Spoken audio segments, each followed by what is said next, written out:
Hello guys, welcome to EPD education. काहीच MS-सेट हा एक्झाम दरवर्षी सावित्रीबाई फुले पुणे युनिव्हर्सिटी, यालाच आपण फॉर्मली म्हणतो पुणे युनिव्हर्सिटी, यांच्यामार्फत कंडक्ट केला जातो. नेक्स्ट MS-सेट एक्झाम 2026च्या स्टार्टिंगला कंडक्ट केला जाईल. हा जो एक्झाम होणार आहे त्या एक्झामिनेशनमध्ये तुम्हाला न्यू सिलेबस किंवा अपडेटेड सिलेबस पाहायला भेटू शकतो. कारण 2025चा जो MS-सेट एक्झाम कंडक्ट झाला तो एक्झाम होण्यापूर्वी सेट डिपार्टमेंटनी एक ऑफिशियल अपडेट प्रोव्हाइड केले होते.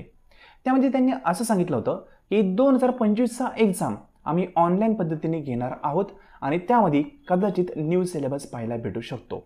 पण सेट डिपार्टमेंटमार्फत 2025चा एक्झाम हा ऑफलाईन पद्धतीनेच घेण्यात आला आणि त्या ठिकाणी ओल्ड सिलेबसच त्यांनी प्रोव्हाइड केला होता. कारण UGCने अद्यापही न्यू सिलेबस अपडेट केलेला नाही आहे, तो प्रोव्हाइड केलेला नाही आहे. पण नेक्स्ट इयरला जो एक्झाम होईल त्या ठिकाणी तुम्हाला न्यू सिलेबस आणि एक्झामिनेशनचं मोड आहे ते चेंज झालेलं पाहायला भेटू शकतं. कारण NEP जवळपास सर्व युनिव्हर्सिटीमध्ये इम्प्लिमेंट केलेली आपल्याला पाहायला भेटते आणि NEP जर इम्प्लिमेंट केलेली युनिव्हर्सिटी किंवा कॉलेजेसमध्ये तर या ठिकाणी जो सिलेबस आहे तो सिलेबस अपडेट होणं अतिशय महत्त्वाचं आहे. मग आता सिलेबस तुम्हाला नेक्स्ट इयरला चेंज झालेला पाहायला भेटू शकतो. ठीक आहे, मग आता सिलेबस कधी चेंज होईल, त्याची PDF आपल्याला कधी पाहायला भेटेल, या संदर्भात ऑफिशियल अपडेट अद्यापही युनिव्हर्सिटीने किंवा UGCने प्रोव्हाइड केलेला नाही आहे. त्यांनी फक्त असं अनाऊन्स केले की लवकरच आम्ही न्यू सिलेबस इंट्रोड्यूस करणार आहोत. मग तोपर्यंत आपण स्टडी स्टॉप करायचा का? तर नाही. हा जो सिलेबस आहे या सिलेबसमधले असंख्य पॉईंट असे आहेत जे तुम्हाला ॲज इट इज नेक्स्ट MS-सेट किंवा नेटसाठी पाहायला भेटतील. म्हणजे सिलेबसमधले असंख्य पॉईंट चेंज होणार नाही जरी देखील सिलेबस चेंज झाला तरी देखील. मग या ठिकाणी आपण हेच समजून घेणार आहोत, जरी सिलेबस अपडेट झाला, चेंज झाला, तर असे कुठले पॉईंट असतील ते ॲज इट इज तुम्हाला न्यू सिलेबसमध्ये पाहायला भेटतील आणि त्या पॉईंटचं तुम्ही प्रॉपर वेने प्रिपरेशन करून ठेवू शकता. फ्रेंड, आजच्या लेसनमध्ये याच पॉईंटला आपण प्रॉपर वेने समजून घेणार आहोत. प्लस MS-सेट एक्झामचे किंवा नेट एक्झाम संदर्भात शुअर पॉईंट कुठले असतात ते देखील आपण पाहणार आहोत की ज्यावर रिपीट क्वेश्चन येतच असतात. ठीक आहे, तर आज आपण MS-सेट एक्झाम 2026 बद्दल काही महत्त्वाचे पॉईंट समजून घेणार आहोत. फ्रेंड, हे सर्व पॉईंट समजून घेण्यापूर्वी एक छोटीशी इन्फॉर्मेशन. MS-सेट एक्झाम 2026 जो एक्झाम नेक्स्ट इयरला कंडक्ट केला जाणार आहे त्या एक्झाममधील पेपर फर्स्टसाठी एक डिटेल कोर्स आपण सुरू केलेला आहे.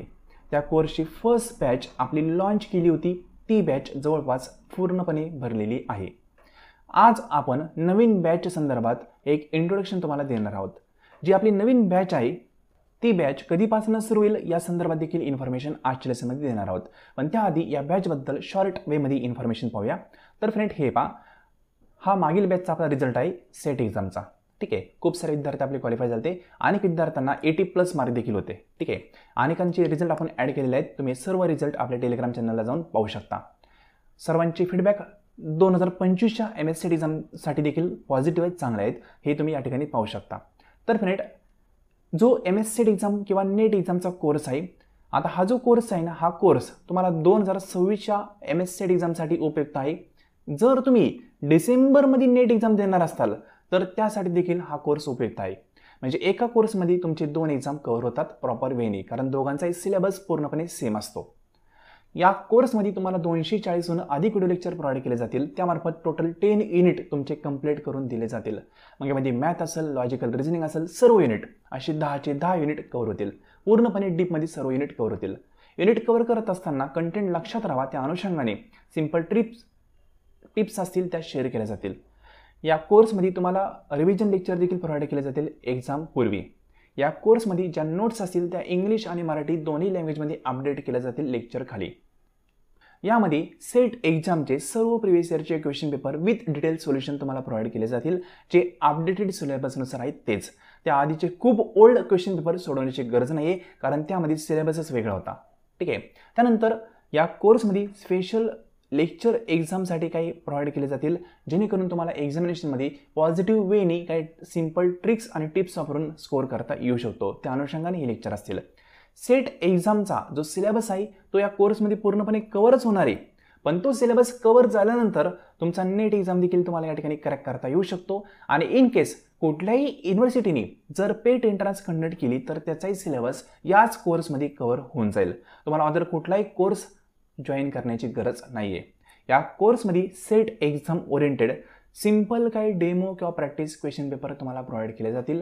ते हुबेहूब ओरिजिनल पेपर सारखेच असतील, पण त्यामार्फत फक्त तुमची प्रॅक्टिस करून घेतली जाईल.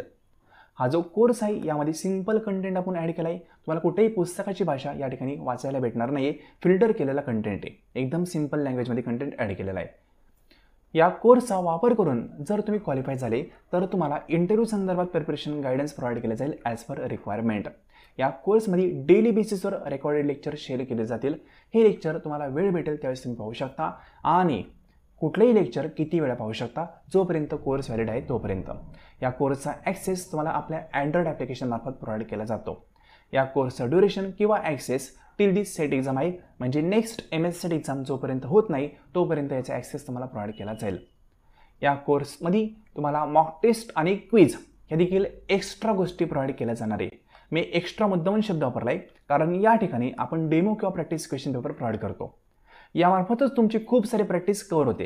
हे प्रॅक्टिस पेपर तुम्हाला अदर कुठलाही प्लॅटफॉर्म प्रोव्हाइड करत नाही. ओरिजिनल पेपरसारखे पेपर आपण या ठिकाणी प्रोव्हाइड करतो. एक्सपर्ट मार्फत ते पेपर तयार केले जातात. सर्व 10 युनिट त्या पेपरमध्ये कव्हर केले जातात आणि एक्स्ट्रा कंटेंट तुम्हाला क्विज आणि मॉक टेस्ट प्रोव्हाइड केल्या जातील.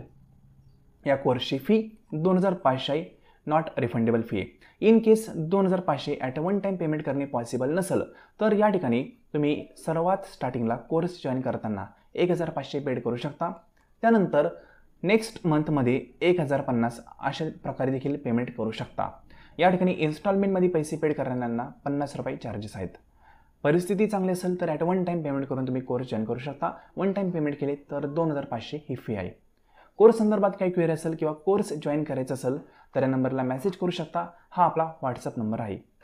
इन्फॉर्मेशन कळायला असेल तर याच नंबरवर डायरेक्टली गुगल पे किंवा फोनपेने पेमेंट करा. स्क्रीनशॉट व्हॉट्सअपवर शेअर करा. तुम्हाला 10 मिनिटांमध्ये कोर्सचा ॲक्सेस दिला जाईल. ठीक आहे. पेमेंट करताना गुगल पे किंवा फोनपेमध्ये हा जर नंबर तुम्ही डायल केला तर आपल्या क्लासचं नाव त्या ठिकाणी येऊन जाईल, VPD एज्युकेशन. ठीक आहे. ऑफिशियल नंबर आहे, ऑथोराईज नंबर आहे. तर आय होप इन्फॉर्मेशन कळायला असेल. आणि ज्या विद्यार्थ्यांना कॉमर्सचा कोर्स लावायचा आहे त्या विद्यार्थ्यांसाठी देखील पूर्णपणे कोर्स अवेलेबल आहे. त्यांनी कॉमर्स कोर्स असा व्हॉट्सअपला मेसेज करा. याच व्हॉट्सअप नंबरवर तुम्हाला कॉमर्सच्या कोर्सबद्दल देखील माहिती प्रोव्हाइड केली जाईल. नॉर्मली आपण पेपर फर्स्टला एक्सपर्टाईजमध्ये प्रोव्हाइड करतो. खूप चांगल्या प्रकारे पेपर फर्स्ट तुमचा कव्हर करतो. ठीक आहे. तर फ्रेंड, आज आपण MS सेट एक्झामच्या अपडेटेड सिलेबसबद्दल काही महत्त्वाची माहिती पाहणार आहोत. म्हणजेच अपडेटेड सिलेबसमध्ये कुठले पॉईंट तुम्हाला पाहायला भेटतील हे पाहणार आहोत. तर काहीच हे पहा, जो आपला ओल्ड सिलेबस आहे ना, तो ओल्ड सिलेबस मी ठिकाणी ॲड केला आहे. यामार्फत पेपर फर्स्टचे कुठले पॉईंट महत्त्वाचे आहेत जे चेंज होणार नाही ते आपण पाहणार आहोत. तर या ठिकाणी एक पॉईंट समजून घ्या, टीचिंग ॲप्टिट्यूड हा जो युनिट आहे ना, हा चेंज होणार नाही आहे. पण या युनिट अंडर सिलेबस थोडाफार चेंज होऊ शकतो. म्हणजे या ठिकाणी तुम्ही अनेक पॉईंट असे पाहताल की ते ट्रेडिशनल पॉईंट आहे. ठीक आहे. म्हणजे AI असेल किंवा स्मार्ट बोर्ड असतील त्याबद्दल जास्त काही पॉईंट या ठिकाणी ॲड केलेले नाहीत. अशी नवीन पॉईंट या ठिकाणी ते ॲड करतील आणि खूप ओल्ड लर्निंगचे जे पॉईंट आहेत ते या ठिकाणी ते कॅन्सल करतील. जसं की टीचिंगच्या कन्सेप्ट असतील, ऑब्जेक्टिव्ह असेल, लेवल असेल, हे काही बदलणार नाही आहे. हे ॲज इट इज राहणार. ठीक आहे. जसं की मेथड्स ऑफ टीचिंग असतील, हे काही बदलणार नाही. फक्त या ठिकाणी एक्स्ट्रा काही मेथड्स ॲड होतील त्या AI बेस आहे. कारण AI इथून पुढे खूप चांगलं रनिंग होणार आहे. त्यानुसार काही मेथड्स असतील AI बेस त्या ॲड होतील आणि त्या तुम्हाला लर्न करावं लागेल. त्यानुसार विद्यार्थ्यांना शिकावं लागेल. त्या अनुषंगाने हे पॉईंट या ठिकाणी ॲड होऊ शकतात. आता या ठिकाणी जर विचार केला तर कुठला पॉईंट या ठिकाणी डिसमिस केला जाऊ शकतो, कॅन्सल होऊ शकतो. हा जो factor affecting teaching related to teacher learning, ठीक आहे, हे जे फॅक्टर आहेत ना, हे कदाचित कॅन्सल होऊ शकतात. त्याऐवजी एखादा नवीन पॉईंट ते ॲड करतील जो मॉडर्न टीचिंग सपोर्ट सिस्टीम संदर्भात असेल. सिंपल.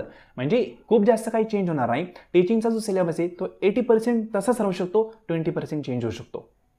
आय होप काय म्हणायचे ते कळालं असेल. मग या ठिकाणी तुम्ही कन्सेप्ट जे वाचतायत, ठीक आहे, ऑब्जेक्टिव्ह जे वाचतायत, लेवल जे वाचताय, हे काही चेंज होणार नाही आहे. म्हणून हे प्रॉपर याने आत्ताच अभ्यासून ठेवा. असं गृहीत धरू नका की सिलेबस चेंज झाला तर आपलं सर्व वाया जाईल. वाया कुठली गोष्ट जात नसते. कधी ना कधी त्याचा फायदा होत असतो. ठीक आहे. म्हणून विद्यार्थ्यांनी लर्निंग करत राहिलं पाहिजे. सिंपल. मग हे जे काही पॉईंट आहेत ते तुम्ही अभ्यासायला सुरू करू शकता. हे पॉईंट तुम्ही स्किप करणं चुकीचं होऊ शकतं. आता हे जे पॉईंट आहेत ना, हे पण कदाचित चेंज होणार नाही कारण या ठिकाणी मॉडर्न वगैरे, ठीक आहे, यांचं कंपॅरिझन आपल्याला पाहिजे असतं, कॉम्प्युटर बेस, ह्या गोष्टी काही चेंज कदाचित होणार नाही. आता हा जो पॉईंट आहे ना रिसर्चचा, यामध्ये पॉईंट कॅन्सल होण्यासारखे कुठले नाहीत. उलटं एक्स्ट्रा काही पॉईंट ते ॲड होतील. कारण रिसर्च म्हणलं तर तुम्ही अकॅडमिकमध्ये आल्यानंतर तुम्हाला रिसर्च हा एक कोर पार्ट असतो तुमचा. तुम्हाला PhD वगैरे पुढे करावंच लागते. म्हणून या पॉईंटमध्ये कदाचित कुठलाही पॉईंट बदलणार नाही, उलटं आणखी काही एक्स्ट्रा पॉईंट आहेत ते ॲड होतील.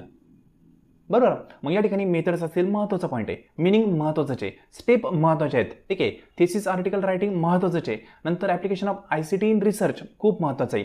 फक्त इथं AI हा पण पॉईंट येऊ शकतो, कारण या ठिकाणी फक्त ICTचा कसा वापर करतात हे दिलं आहे. इथं AIचा वापर कशा पद्धतीने केला जाऊ शकतो ते पण तुम्हाला अभ्यासावं लागू शकतं. आणि रिसर्च इथिक्स अतिशय महत्त्वाचा पॉईंट आहे. म्हणजे या ठिकाणी कुठलाही पॉईंट कट करावा असा नाही आहे. रिसर्च हा पॉईंट तुम्हाला चेंज झालेला कमी पाहायला भेटेल. यामध्ये एक्स्ट्रा काही पॉईंट ॲड झालेले पाहायला भेटतील, जसं की AI बेस रिसर्च कशा पद्धतीने केला जातो, AI मार्फत डाटा कलेक्शन कशा पद्धतीने होऊ शकतो, तो डाटा खरंच व्हॅलिड आहे का, हे कुठल्या सॉफ्टवेअर मार्फत आपण पाहू शकतो, या सर्व गोष्टी या ठिकाणी ॲड होतील, जो आपला एक्स्ट्रा स्टडी असू शकतो. ज्यांनी कोर्स आपला लावला आहे त्यांचं सर्व नवीन जे आलेले मटेरियल ते कव्हर होऊन जाईल. म्हणजे न्यू सिलेबस जरी आला ना, त्यामध्ये कुठलेही पॉईंट नवीन होऊन द्या आणि ते एक्झामला ॲप्लिकेबल असतील तर सर्व पॉईंट तुमचे त्याच कोर्समध्ये कव्हर होतील. कुठलेही एक्स्ट्रा चार्जेस वगैरे घेतले जाणार नाही. ठीक आहे. So don't worry. कॉम्प्रिहेन्शन हे काही चेंज होणार नाही, महत्त्वाचा पॉईंट आहे. कम्युनिकेशन, हा कम्युनिकेशनचा जो पॉईंट आहे ना, हा कदाचित पूर्णपणे डिसमिस होऊ शकतो कदाचित. कारण का माहिती का, NAPमध्ये ना कम्युनिकेशनला जास्त काही महत्त्व त्यांनी ॲड केलेलं नाही आहे. हा त्यांनी सॉफ्ट स्किल अंडर फक्त 2 क्रेडिटला ॲड केला आहे. म्हणून याचं वेटेज कुठं ना कुठं कमी होईल. म्हणजे कम्युनिकेशन जो टॉपिक आहे यामध्ये कदाचित ते 2 टॉपिक ॲड करू शकतात. इथं कम्युनिकेशन प्लस आणखी एखादा युनिट ॲड करतील आणि दोघांचं मिळून या ठिकाणी कंटेंट क्रिएट करतील. कम्युनिकेशन NAPमध्ये खूप कमी वेटेजचं झालेलं आहे, म्हणून या ठिकाणी खूप सारे पॉईंट तुम्हाला डिसमिस झालेले पाहायला भेटतील. ऑलरेडी त्याचा सिलेबस कमी होता, आणखी थोडासा कमी करून आणखी एखादा पॉईंट या ठिकाणी ॲड झालेला पाहायला भेटू शकतो. पण तरी कम्युनिकेशनचा जर तुम्हाला अभ्यासच करायचा असेल तर न चेंज होणारे पॉईंट, टाईप्स ऑफ कम्युनिकेशन, ठीक आहे, त्यानंतर कम्युनिकेशनचे बॅरियर कुठले असतात, हे जे पॉईंट आहेत ते अतिशय महत्त्वाचे असतात. ते तुम्ही अभ्यासले पाहिजे. कारण का, तुम्हाला टीचिंग क्षेत्रामध्ये यायचं आहे. टीचिंग क्षेत्रामध्ये आपल्याला कम्युनिकेशनच करावं लागतं. मग ती कम्युनिकेशन कशा पद्धतीने आपण बेटर वेने करू शकतो हे तुम्हाला समजून घ्यायचं असेल तर कम्युनिकेशनचा अभ्यास तुम्हाला करावा लागतो. कम्युनिकेशनमध्ये आपण वेगळं काही शिकत नाही, जे आपण ऑलरेडी समाजामध्ये चालताना बोलताना वापरतोय त्याच गोष्टी आपण या ठिकाणी शिकतो. वेगळं काहीच नाही आहे. सिंपल. यामध्ये तुम्हाला एक्स्ट्रा कंटेंट ॲड झालेला पाहायला भेटेल आणि कम्युनिकेशनचा जो मेजर पार्ट आहे तो कमी झालेला पाहायला भेटू शकतो. तरी देखील तुम्हाला अभ्यास सुरू करायचा असेल तर टाईप्स ऑफ कम्युनिकेशन किंवा बॅरियर टू इफेक्टिव्ह कम्युनिकेशन हे काही पॉईंट आहेत ते तुम्ही अभ्यासून ठेवू शकता. हे तुम्हाला लाईफमध्ये पण कामा येतील. नेक्स्ट आहे मॅथमॅटिकल रिझनिंग. हे देखील चेंज होणार नाही. मॅथमॅटिक्स हा एक कोर पार्ट आहे कुठल्याही कॉम्पिटेटिव्ह एक्झामचा, तो चेंज होत नसतो. लॉजिकल रिझनिंग यामध्ये तुम्हाला चेंजेस पाहायला भेटू शकतात. मग या ठिकाणी लॉजिकल रिझनिंगमध्ये ते IKS वगैरे असे पॉईंट ॲड करू शकतात. म्हणजे इंडियन नॉलेज सिस्टम असेल, डेमोक्रेसी असेल, हे पॉईंट आत्ता सिलेबसमध्ये नाही आहेत, पण NAPमध्ये इंट्रोड्यूस केलेले आहेत ते.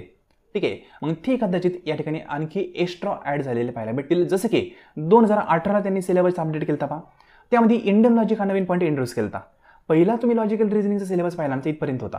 इथपर्यंत हा जो इंडियन लॉजिकचा पॉईंट आहे ना, हा त्यांनी नंतर ॲड केला होता. सेम असंच आहे. 2020ला जी NAP इंट्रोड्यूस केली होती त्यानुसार IKS, डेमोक्रेसी हे जे सब्जेक्ट आहे, DTS असेल, ठीक आहे, हे सब्जेक्ट आणखी ॲड केलेले नाही सिलेबसमध्ये. पण ज्यावेळेस नवीन सिलेबस येईल त्यामध्ये तुम्हाला IKS वगैरे पाहायला भेटेल आणि ते लॉजिकल रिझनिंगमध्ये कुठं ना कुठं मिक्स केलं जाऊ शकतं. ठीक आहे. म्हणजे लॉजिकल रिझनिंग प्लस IKS असं काहीतरी ॲड करून ते ॲड करतील. ते मॅन्डेटरी टॉपिक आहेत, ते तुम्हाला या ठिकाणी पाहायला भेटतील. ठीक आहे. मग लॉजिकल रिझनिंगमध्ये तुम्हाला वाचायचं असेल ना तर तुम्ही काय अभ्यासू शकता, इंडियन लॉजिक जो इंट्रोड्यूस केला आहे 2018ला, तो ॲड केलेला आहे नवीन. म्हणून इंडियन लॉजिक हे जे पॉईंट आहेत हे तुम्ही अभ्यासून जा. हे कदाचित पॉईंट कॅन्सल होणार नाही, कारण हे नवीन ॲड केलेले आहेत. मग कॅन्सल काय होऊ शकतं, कॅटेगरिकल प्रपोजिशन असेल, ठीक आहे, क्लासिकल स्क्वेअर ऑफ अपोजिशन असेल, कदाचित हे पॉईंट कॅन्सल होऊ शकतात. कारण अननेसेसरी त्याचा खूप डीपमध्ये अभ्यास विद्यार्थ्यांना करावा लागतो. त्यापेक्षाही अधिक महत्त्वाचे पॉईंट जे ॲडच नाहीत सिलेबसमध्ये ते कदाचित ॲड करू शकतात. मग तुम्ही अभ्यासाला सुरू करायचं असेल लॉजिकल रिझनिंगचा तर त्या ठिकाणी इंडियन लॉजिकचा जो पॉईंट आहे ना, तिथून खाली अभ्यासाला सुरू करा, कारण ते कॅन्सल होणार नाही. ते आत्ताच नवीन ॲड केलेले आहे त्यांनी. डाटा इंटरप्रिटेशन यामध्ये पण कॅन्सल करण्यासारखं काही नाही आहे. हे ॲज इट इज पॉईंट राहिले, कारण मॅथचा पॉईंट येतो. डाटा इंटरप्रिटेशन म्हणजे तुम्ही डाटा कशा पद्धतीने इंटरप्रेट करताय ते असतं, ते महत्त्वाचंच पॉईंट आहे, ते कॅन्सल नाही होणार. ICTमध्ये सांगितल्याप्रमाणे AI बेस काही लर्निंग मॉडेल असतील ते ॲड होतील. बाकी त्यांनी बेसिकच सिलेबस दिलेला आहे ICTचा, जास्त काही मोठा सिलेबस नाही. फक्त AI बेस काही पॉईंट असतील ते आणखी प्लस करतील. सिंपल. त्यानंतर पीपल डेव्हलपमेंट आणि इन्व्हायरमेंट हा जो पॉईंट आहे ना, हा सेंट्रली काय केलेला आहे, इन्फोर्सेबल पॉईंट आहे. म्हणजे आता तुम्ही FY, SY, TY कुठली फॅकल्टी असो, तिथं जर पाहिलं तर FYला काय केलेलं आहे, पीपल डेव्हलपमेंट आणि इन्व्हायरमेंट, त्याला आपण थोडक्यात काय म्हणतो, पर्यावरण अभ्यास, त्याला आपण थोडक्यात काय म्हणतो, इन्व्हायरमेंटल स्टडीज. हा पॉईंट त्यांनी मॅन्डेटरी कंपल्सरी केला आहे विद्यार्थ्यांना कॉलेजमध्ये. म्हणून हा जो पॉईंट आहे ना, हा पण चेंज होणार नाही. पण यामध्ये फक्त इतकं होईल की काही लेटेस्ट ॲग्रीमेंट वगैरे आहेत 2015 नंतरच्या, त्या ॲड केल्या जाऊ शकतात. ठीक आहे. बाकी हा सिलेबस परफेक्ट आहे, कारण हाच सिलेबस विद्यार्थ्यांना आत्ता कॉलेजमध्ये पण आहे, वेगळं काय नाही आहे. सिम्पल. तुम्ही अनेक ऑटोनॉमस कॉलेज पहा, अनेक युनिव्हर्सिटीमध्ये पहा, तुम्हाला इन्व्हायरमेंटल स्टडी अंडर हा सिलेबस पाहायला भेटेल आणि तो नॉर्मली कंपल्सरी सर्वांना. ठीक आहे. म्हणून यामध्ये पण चेंजेस होण्याचे चान्सेस कमी आहेत. NEPने उलट कंपल्सरी केला आहे हा, कारण पर्यावरणाचा अभ्यास करणं हे अतिशय महत्त्वाचं वाटतं एज्युकेशन सिस्टीममध्ये, म्हणून हा सिलेबस त्यांनी मॅन्डेटरी केलेला आहे. इथं चेंजेसचे चान्सेस खूपच कमी आहेत. हायर एज्युकेशन सिस्टीम, आता यामध्ये तुम्ही पाहिलं ना तर 90% हायर एज्युकेशन सिस्टीममध्ये जो डाटा आहे तो कसा आहे, हिस्टॉरिकल बेस आहे. कुठली कमिटी कधी आली ते सर्व हायर एज्युकेशनमध्ये दिलेलं आहे. मग यामध्ये हिस्टॉरिकल बेसला ते कमी करून काही आणखी नवीन टेक्निक असतील त्या ॲड करतील आणि त्याचा अभ्यास कदाचित तुम्हाला कंपल्सरी होऊ शकतो. म्हणजे हायर एज्युकेशनमध्ये त्यांनी काय केलं आहे, प्री इंडिपेंडंट, पोस्ट इंडिपेंडंट असा खूप डाटा ॲड केला आहे. तो ॲक्च्युली आत्ता वाचण्याची जास्त काय आवश्यकता नाही आहे. आत्ता जे महत्त्वाचं नाही, यापेक्षा अधिक महत्त्वाचं म्हणतोय मी, ते ॲड केलं जाऊ शकतं. यामध्ये नॉर्मली इथं पोस्ट इंडिपेंडंट म्हणले पहा, पण ते प्री इंडिपेंडंटवर पण क्वेश्चन विचारतात, बरोबर. मग कदाचित हा पॉईंट ते कट करून काही बेसिक आणखी काय पॉईंट असतील एक्स्ट्रा ते ॲड करू शकतात. बाकी professional technical skill base education हा पॉईंट कॅन्सल होणार नाही, हा राहील as it is. Value education हा पॉईंट कॅन्सल होणार नाही, तो ॲज इट इज राहील. आणि हायर एज्युकेशनमध्ये डेमोक्रेसी हा सब्जेक्ट आहे ना, तो ॲड झालेला पाहायला भेटू शकतो.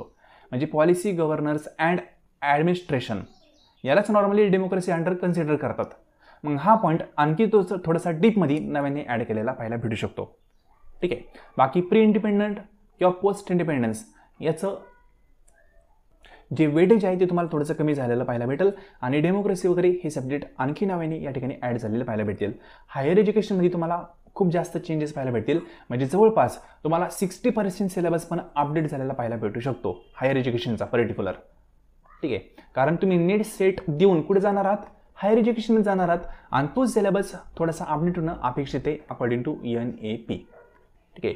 तर तो चेंज होईल, तो आपल्याला पाहायला भेटेलच. तुम्हाला आता अभ्यास सुरू करायचा असेल तर या ठिकाणी value education, professional technical skill base education हे सर्व पॉईंट तुम्ही अभ्यासू शकता. आणि इन केस तुम्ही कोर्स वगैरे जॉईन केला आहे तर कोर्समध्ये ज्या वेळी सर्व गोष्टी चालल्यात त्याच वेळी तुम्ही अभ्यास सुरू करा. बाकी गोष्टींचं टेन्शन घेऊ नका, कारण जे नवीन ॲड होईल ते तुम्हाला सर्व शिकवलंच जाईल. ठीक आहे. मग जर तुम्ही सेल्फ स्टडी करत असाल तर त्यासाठी मी रिकमेंड करतोय हे जे पॉईंट आहेत पोस्ट इंडिपेंडन्स, प्री इंडिपेंडन्स, ते पॉईंट थोडीशी स्किप करा. अभ्यासू नका असं म्हणत नाही मी, महत्त्वाचेच पॉईंट आहेत.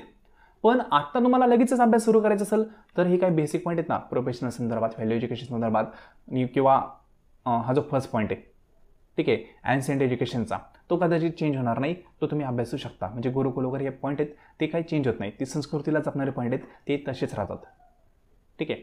मग ह्या गोष्टीत हे तुम्ही अभ्यासू शकता. बाकी काय पॉईंट स्किप करू शकता. स्किप करण्यापेक्षा ते नंतर वाचा. ठीक आहे, 1-2 महिन्यांनी. कारण सिलेबस जर त्यांना अपडेट करायचा असेल तर ते लवकरच करतील, खूप वेळ होणार नाही, कारण विद्यार्थ्यांना त्याचा अभ्यास करावा लागतो. ठीक आहे. आय होप इन्फॉर्मेशन कळायला असेल. रिपीट करतो, टीचिंगच्या कन्सेप्ट, ऑब्जेक्टिव्ह लेवल वगैरे या गोष्टी पाठ करून ठेवू शकता. मेथड ऑफ टीचिंग यामध्ये ऑनलाईन बेस जे आहेत ना त्या सर्व पाठ करून ठेवू शकता. ॲडव्हान्स काही नवीन असतील ते आपण लर्निंग करून ठेवू शकता. ठीक आहे. पहिला पाठ म्हणण्यापेक्षा समजून घेऊ शकता, कारण मेथड वगैरे त्यावर क्वेश्चन येतो. हे जे आहे टीचिंग सपोर्टिंग सिस्टीम, हे पॉईंट महत्त्वाचे आहेत, ते स्किप होणार नाही, ते लक्षात ठेवू शकता. त्यांचा अभ्यास तुम्हाला करणं अपेक्षित आहे. आणि जर चॉईस बेस्ड क्रेडिट सिस्टीम असेल हे पण पॉईंट चेंज होणार नाही, ते ॲप्लिकेबल आहेत, ते येणारच आहे. रिसर्चचा अख्खा युनिट तुम्ही अभ्यास होऊ शकता, कारण हा चेंज होणं पॉसिबल नाही. रिसर्चमध्ये गोष्टी चेंज होत नाही, रिसर्चच्या कन्सेप्ट त्याच आहेत, रिसर्चच्या मेथड्स पण त्याच आहेत, नवीन काही त्यामध्ये आलेलं नाही आहे. स्टेप त्याच आहेत, स्टेप काही चेंज होत नाही, बरं ना. एथिक्सचा पॉईंट तोच आहे. म्हणजे ह्या काही गोष्टी न चेंज होणाऱ्या गोष्टीत हे तुम्ही ॲज इट इज सर्व गोष्टी अभ्यासल्या पाहिजे. सिम्पल. नंतर कॉम्प्रिहेन्शनची प्रॅक्टिस तुम्ही करू शकता. कम्युनिकेशनमध्ये सांगितल्याप्रमाणे बॅरियर्स हा पॉईंट ॲज इट इज राहील आणि टाईप्स ऑफ कम्युनिकेशन हा राहील. बाकी गोष्टी कदाचित चेंज होऊ शकतात. नंतर मॅथमॅटिकल रिझनिंग, त्याचं जे प्रॅक्टिस असेल ती तुम्हाला सुरू ठेवणं अपेक्षित आहे. लॉजिकल रिझनिंगमध्ये इंडियन लॉजिक हा पॉईंट चेंज होणार नाही. म्हणजे यामध्ये सर्व येतं बरं का. इंडियन लॉजिक म्हणजे फक्त इतकंच नाही, हे पण आणि हे पण, ह्या तिन्ही गोष्टी ह्या राहतील. डाटा इंटरप्रिटेशन प्रॅक्टिस बेस आहे. Information and communication technology ICT यामध्ये हा पॉईंट अभ्यासणं अतिशय महत्त्वाचा आहे, तो काही कदाचित चेंज होणार नाही. बाकी ॲब्रिव्हिएशन वगैरे ते येतातच एक्झामला. ठीक आहे. पीपल डेव्हलपमेंट आणि इन्व्हायरमेंट मॅन्डेटरी पॉईंट आहे, NEP-नुसार यामध्ये चेंजेस कमीत पाहायला भेटतील, कारण सिलेबसमध्ये पण आता हाच पॉईंट आहे सर्व. नंतर हायर एज्युकेशनमध्ये सांगितल्याप्रमाणे प्री इंडिपेंडन्स आणि पोस्ट इंडिपेंडन्स हे तुम्ही नंतर अभ्यासा. पहिलं व्हॅल्यू एज्युकेशन किंवा पॉलिसी गव्हर्नन्स अँड ॲडमिनिस्ट्रेशन किंवा professional and technical skill based education किंवा ॲन्शियंट एज्युकेशन या संदर्भात अभ्यास करून ठेवू शकता. सिंपल. तर एकदम शॉर्टमध्ये काही गोष्टी सांगण्याचा प्रयत्न केलेला आहे. हे मी का सांगितलं आहे, तर काही विद्यार्थी आता अभ्यास सुरू करतात, मग त्यांनी कुठल्या पॉईंटचा मेजॉरिटी वेने अभ्यास केला पाहिजे ते तुम्हाला कळावं, त्या अनुषंगाने सांगितलं आहे. आणि यामध्ये अतिशय महत्त्वाचे पॉईंट वगैरे सांगतो. रिसर्चच्या स्टेप एक्झामला क्वेश्चन 110% येतो, ठीक आहे. नंतर टाईप्स ऑफ रिसर्च एक्झामला क्वेश्चन येतोच. नंतर टाईप्स ऑफ कम्युनिकेशन एक्झामला क्वेश्चन येतोच, ठीक आहे. नंतर इथिक्स ऑफ रिसर्च एक्झामला क्वेश्चन येतो. त्यानंतर लॉजिकल रिझनिंगमध्ये इंडियन लॉजिक एक्झामला क्वेश्चन येतोच. म्हणजे काही शुअर पॉईंट आहे, याचा तुम्ही अभ्यास करूनच गेले पाहिजे. सिलेबस चेंज होऊ नाही तर काही हो, यावर एक्झामला क्वेश्चन येणारच आहे. सिंपल. मग हे पॉईंट तुम्ही प्रॉपरली अभ्यास करून जा. जरी सिलेबस चेंज झाला तरी मेजॉरिटी पार्ट तुम्हाला एक्झामिनेशनमध्ये पाहायला भेटत नाही, कारण फर्स्ट टाईम ज्यावेळेस ते सिलेबस चेंज करतात त्यावेळेस थोडंसं एक्झाम विद्यार्थ्यांच्या ओरिएंटेड करतात. म्हणजे त्या ठिकाणी ओल्ड सिलेबसनुसारच काय पॉईंट ते ॲड करतात. न्यू सिलेबसचे फक्त 30 किंवा 40% पॉईंट ॲड करू शकतात एक्झामिनेशनमध्ये म्हणतोय, ठीक आहे. बाकी ओल्ड सिलेबसच राहील, कारण त्यांनाही माहिती आहे विद्यार्थ्यांना डायरेक्टली सर्व गोष्टी चेंज करणं, अभ्यास करणं पॉसिबल नसतं. त्या अनुषंगाने तुमची काळजी घेऊन एक्झामिनेशनचा पेपर हा सेट केला जातो. सो डोंट वरी, जे होतंय ते सर्वांसोबतच होतंय, फक्त तुमच्यासोबत होत नाही आहे.